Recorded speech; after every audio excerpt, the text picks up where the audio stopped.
Updated sa mga bago kong videos na i-upload. Gusto mo bang magsusumamo siya sa'yo na parang aso? Gawin mo ito. Napakasimple lamang itong gawin at lubos itong makapangyarihan. Gawin lang ito ngayong Biyernes. Una, kumuha kayo ng pantali, papel, panulat at barya.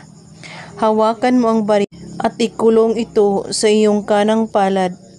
Habang kinulong mo sa inyong palad, ay isulat mo sa papel ang pangalan niya. At pagkatapos, sambitin ito. Pangalan niya, magsusumamo ka sa akin na parang aso.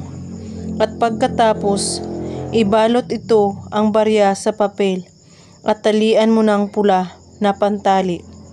Itago ito kahit saan na walang makakakita nito o makakaalam.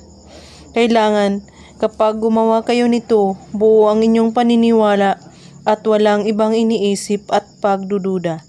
At kung may katanungan po kayo ay magko-comment lang po sa baba. Maraming salamat sa panonood.